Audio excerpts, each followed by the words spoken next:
Good afternoon, everyone, and welcome to another episode of Leaders in Customer Loyalty Brand Stories. I'm Ethan Perry, Content Director at Loyalty 360, and I'm thrilled to have you with us today as we dive into the ever-evolving world of customer, channel, and brand loyalty. On this podcast, we sit down with industry leaders to explore the strategies, challenges, and innovations shaping loyalty programs and customer engagement today. We have an exciting conversation lined up for you on this episode with two key leaders from Portillo's, a beloved brand known for its Chicago-style street food and deep-rooted customer loyalty. Joining us are Keith Correia, Chief Information Officer, and Vallory McCormack, Director of Marketing at Portillo's. Portillo's has built a passionate fan base over the years, and they've recently launched their first ever loyalty program. This initiative blends digital innovation with add-to-wallet technology and a truly brand-authentic approach to rewarding their most loyal guests, the top dogs. We're going to hear from Keith and Vallory about how they designed this program, what sets it apart, and how it's evolving customer engagement at Portillo's. Keith, Vallory, thank you both for joining us today. Thanks for having us. So for those who may not be familiar, can you give us a short introduction to Portillo's, how the company was started, and a little bit of the backstory? Yeah, absolutely. So Portillo's is named after the founder, Dick Portillo. Dick started the company in 1963. So this is one of those great American bootstrap stories of taking $1,100 and investing that into a hot dog stand in Villa Park, Illinois. And that was called the Dog House. So that was the origins, a hot dog stand of the brand. And fast forward many years later, we're 90 restaurants large now across 10 states. And it's really about our food deliciousness. So certainly Chicagoans, but broadly, so many more people are realizing how incredible our food is. So we're known for Chicago street food, delicious hot dogs, Italian beef sandwiches. We have great burgers, salads, and then, of course, our very famous chocolate cake. And I think what really differentiates us is that we are incredibly high quality on the food side, but we really try to move with quick service restaurant kind of speed and service. So we combine both of those in a great way. Excellent. And I will say I am personally a big fan of your Italian beef, and now you've got me thinking about it, and it's too long of a drive from Cincinnati to go up there. So I'm going to be thinking about it all night. But tell us a little bit more about, from both of you, about your role with Portillo's and how you got to where you are, and maybe some other positions you've had that kind of led you on your journey to where you are today. Sure. So, well, first of all, Ethan, I know you're in Cincinnati, but we do have a shipping business. So we will ship you some Italian beef after That would really make my day, for real. So I started at Portillo's in 2017. I was one of the first marketing team members at Portillo's. So a lot of people are surprised to hear that Portillo's did not have any marketing function prior to 2016. And really a lot of the success was built on word of mouth marketing. So yeah, it's been very cool to see how the company has grown over the past few years since I started, and also how the marketing function has been built out from just being a team of 4 to now a team of 20 plus people spanning digital and brand marketing, field marketing, our guest services team, as well as our off-premise dining team, all falls under marketing.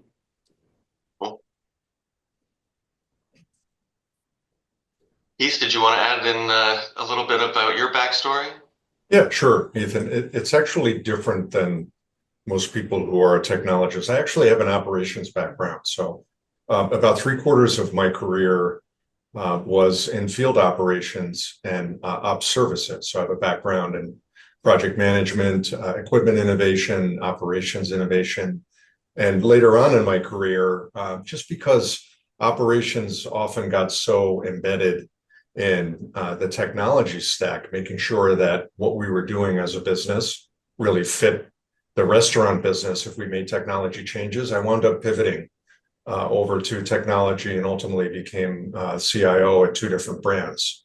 And it makes me think differently. I think what's been great about that is I know that we're in the restaurant business, and it's very important to consider the restaurant itself first anytime we do anything. And I think that drives a lot of our adaptation and innovation and technology, is really thinking about what's happening to the restaurant team, and in turn, how is that empowering the restaurant team to interact with our guests? That kind of leads me to my next question for you, Keith. What keeps you up at night? What is the biggest challenge or opportunity you face within that position?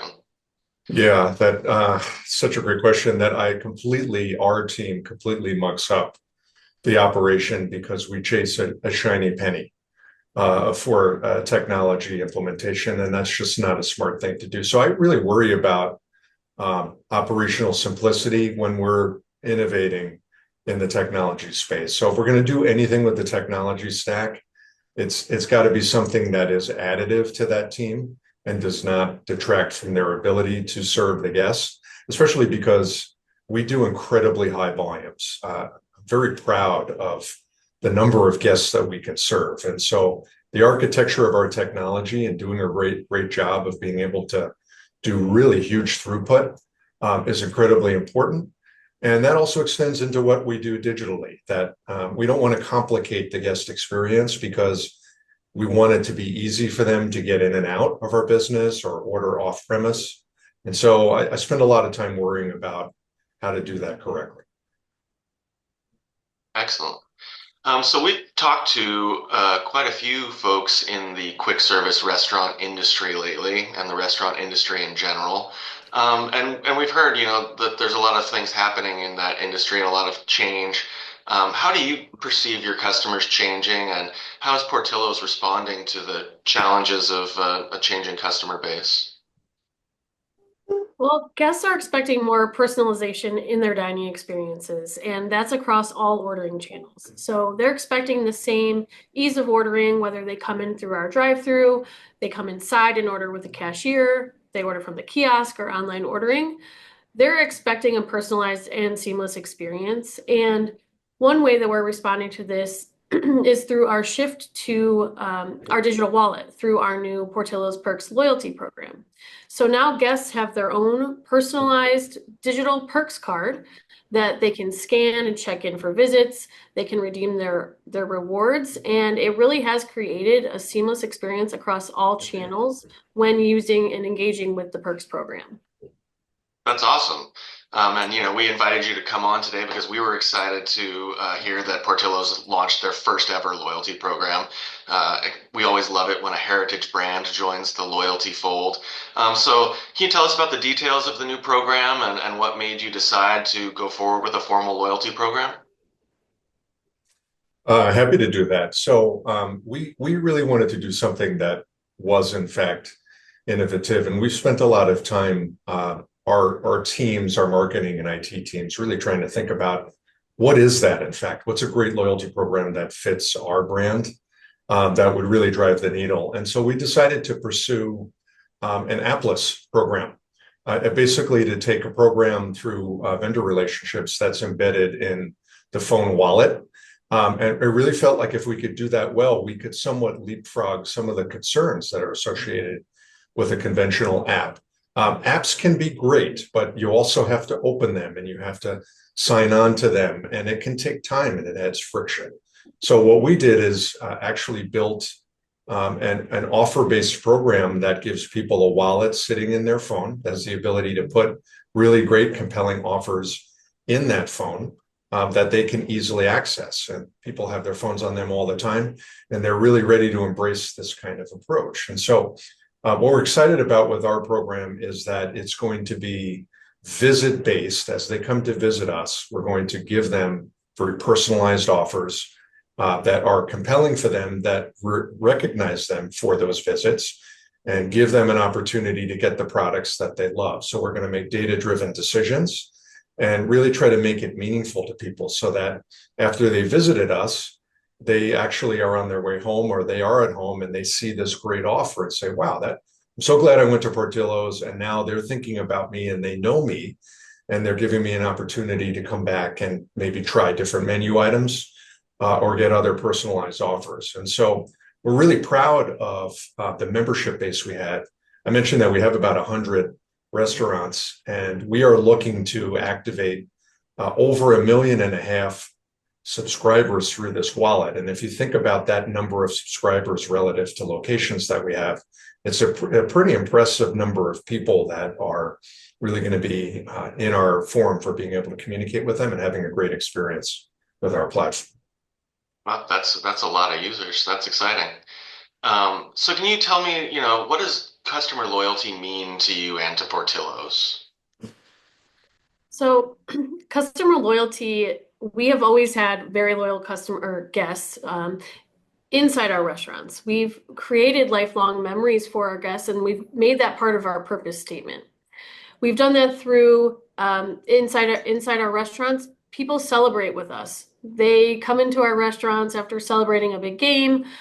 We've had people propose at Portillo's and have their weddings at Portillo's. So we did a really good job prior to launching the program of creating those lifelong memories and customer loyalty with our guests inside our restaurants. And now through Portillo's Perks, we're creating experiences beyond the four walls, and it's really exciting. We were able to get really creative with it.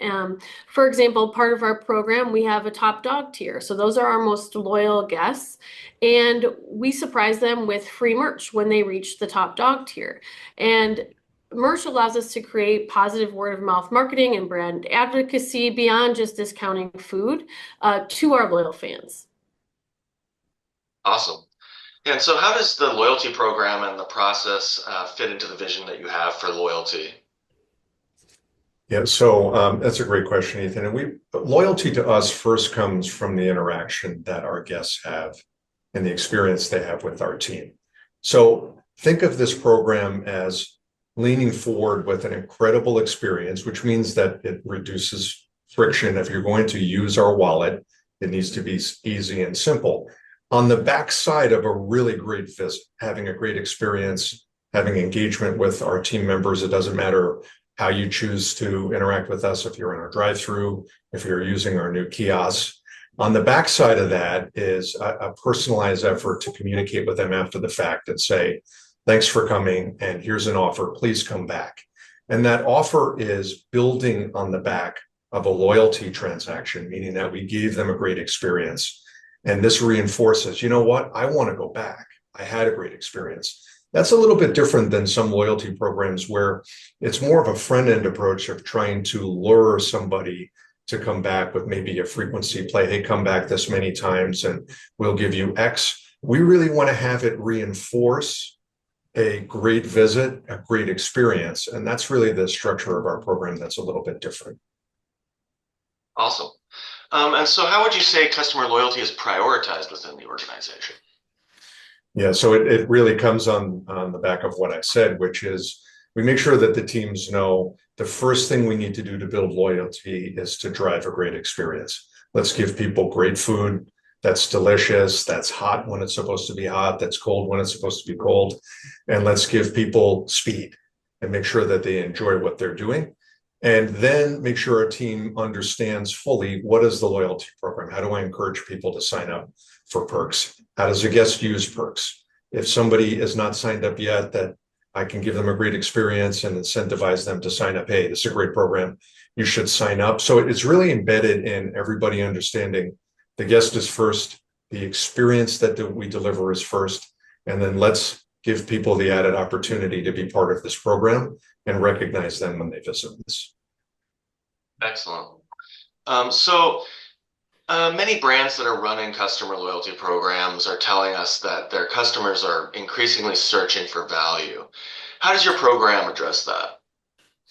Yeah, it addresses it very overtly initially when they sign up. So when a guest signs up for the Perks wallet, they'll actually get an offer for a free large fry.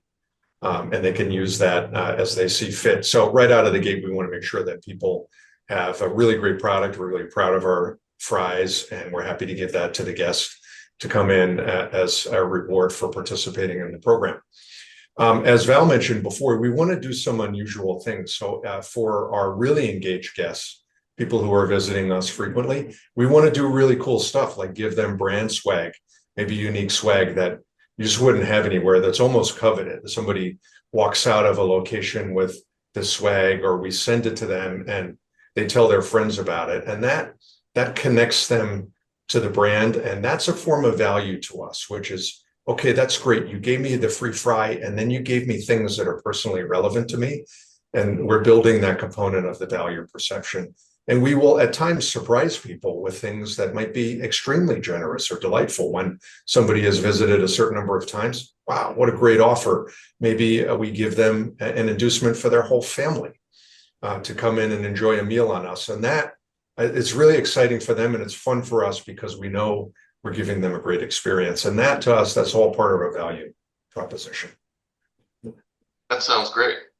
So what methods are you using to engage / reward those folks in your program? And how do you see that continuing to evolve going forward? Yeah, so badging is an important part of the program.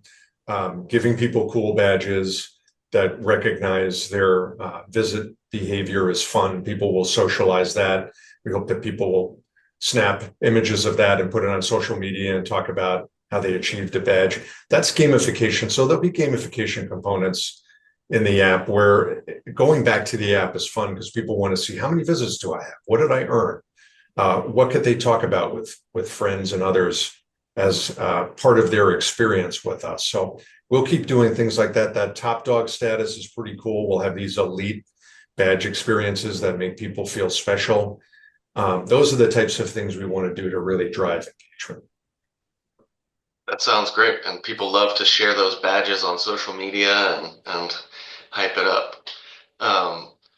So one of the things that we've touched on briefly, and is something that we consistently hear about from other members of Loyalty 360, is personalization. How does Portillo's plan to further personalize the experience for the guest and navigate any of the challenges around personalization? Yeah, so a way that we're further personalizing is with one-to-one marketing, especially in new markets where people may not be as familiar with Portillo's. So think about someone who creates a Perks account. They maybe haven't tried Portillo's before, and they come in and they try our chicken sandwich. We are known for our Italian beef and our hot dogs, and we want them to come back in quickly to make that second visit. We might incentivize them and say, hey, come in and try our homemade Italian beef sandwich. It's what we're known for. We want you to enter through Portillo's with one of our top 2 favorite menu items. So that's one way that we're personalizing specific to new markets.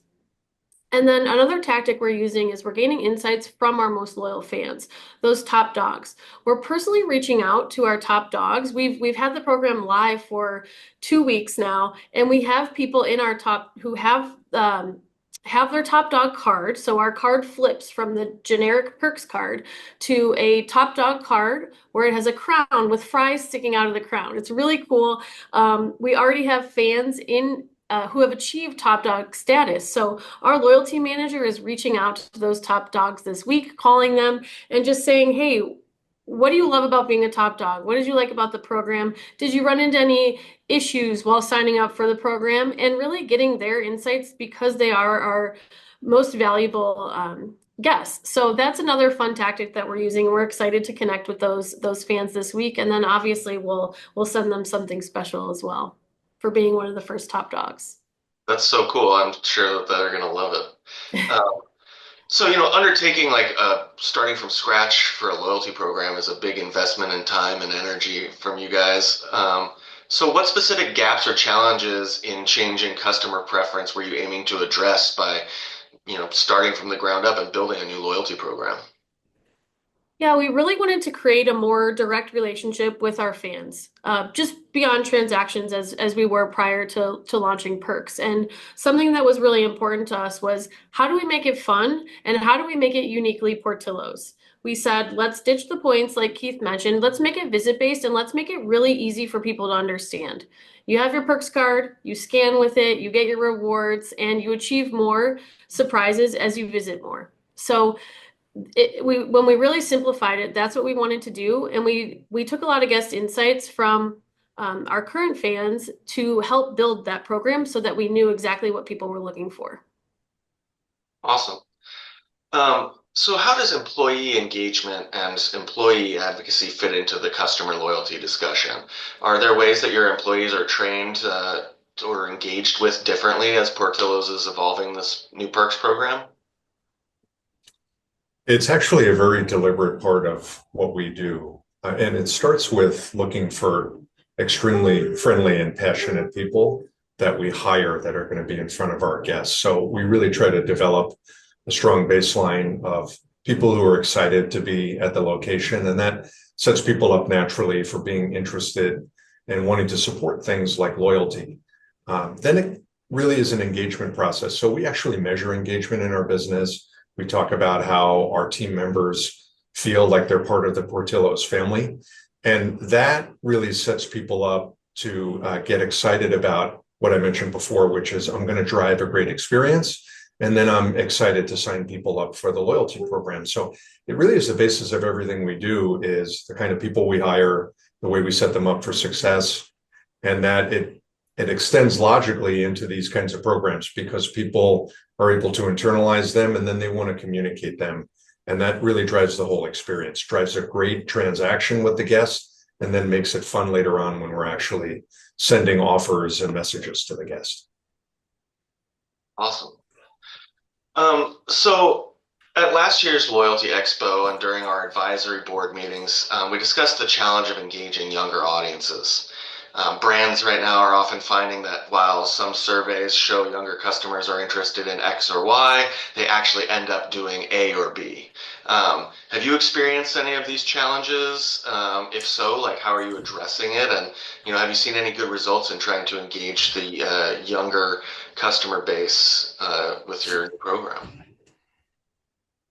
Yeah, one of the main reasons that we took the digital wallet approach was to be able to attract younger consumers and their tech preferences. We know that more and more younger people are using their wallet for other activities that might not necessarily be associated with a loyalty program today, and they don't like to download tons of apps and have clutter on their phone. So the way we validated this was by bringing in a lot of our Gen Z guests that order frequently from Portillo's. We brought them into our innovation kitchen and we just talked to them about the loyalty programs they use, what they like about those programs, what keeps them engaged with those programs. And we found that the no app approach really resonated with them. They love using their wallet.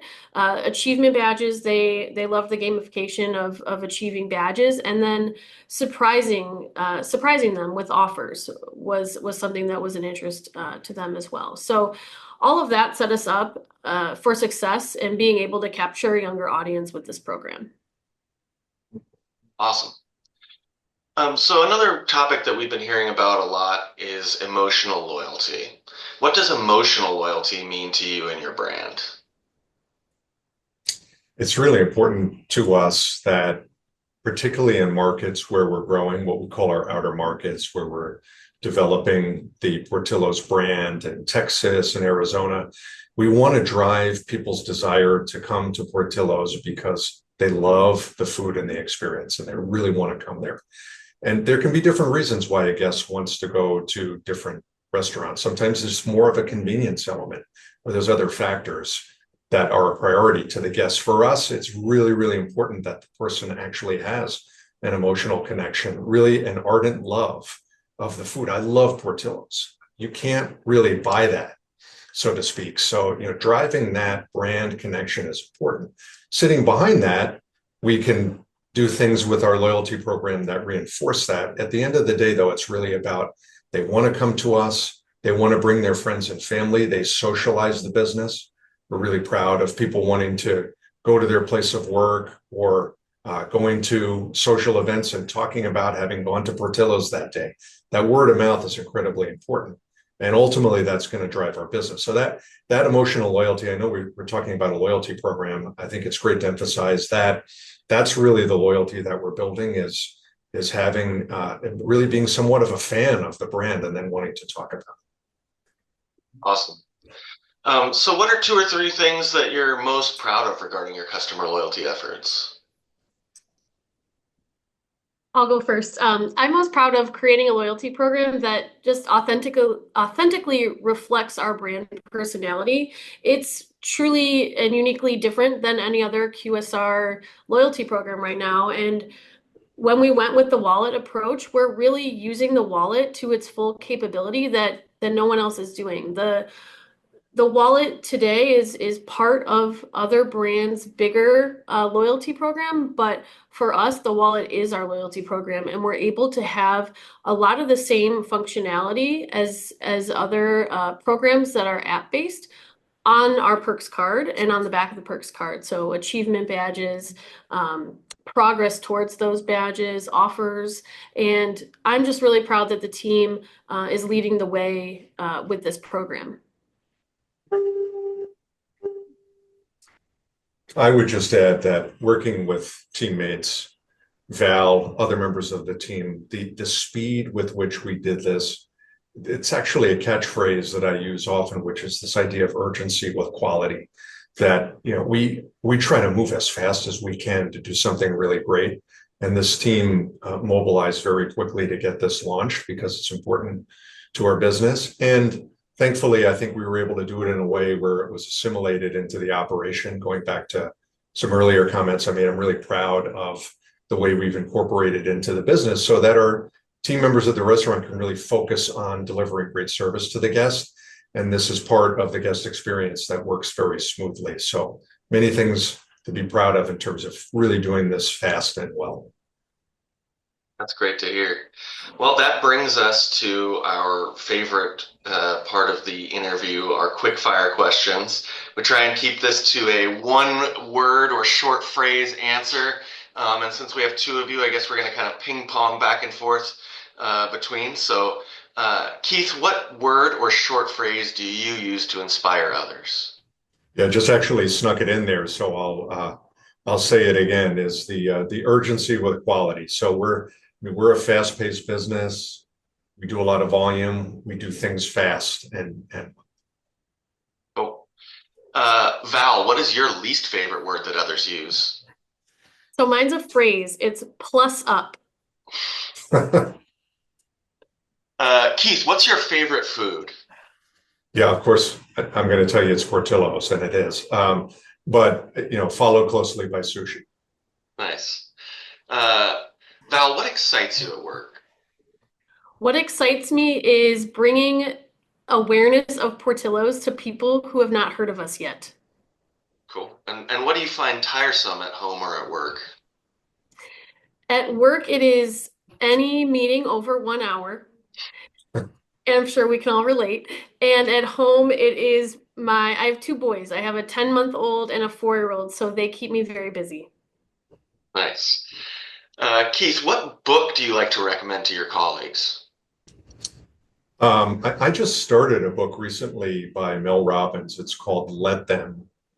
It's this idea of letting people be who they are and not letting other people's actions frustrate you and just controlling your own actions. It's a really great read. Cool. And what profession other than your current one would you like to attempt? Yeah, probably rock star, but that's not going to happen. Hey, it's never too late. That's true. Val, what do you enjoy doing that you don't get to do that often? Play basketball. And Keith, who inspired you to become the person you are today? Yeah, definitely. My father, I'm first generation. My father was an immigrant from Portugal, and it was a story of coming to this country with $40 in the family's pocket and became very successful. So he's a great inspiration to me. Cool. And Val, last one, how do you want to be remembered by your friends and family? I want to be remembered as funny, empathetic, and loyal. Great. Well, Keith and Vallory, thank you so much for taking time to speak with us today.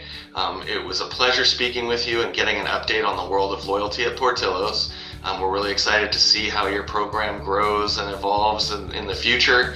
And thank you to everyone for listening. And please be sure to check back next Thursday for our next episode of Leaders in Customer Loyalty. We'll see you then.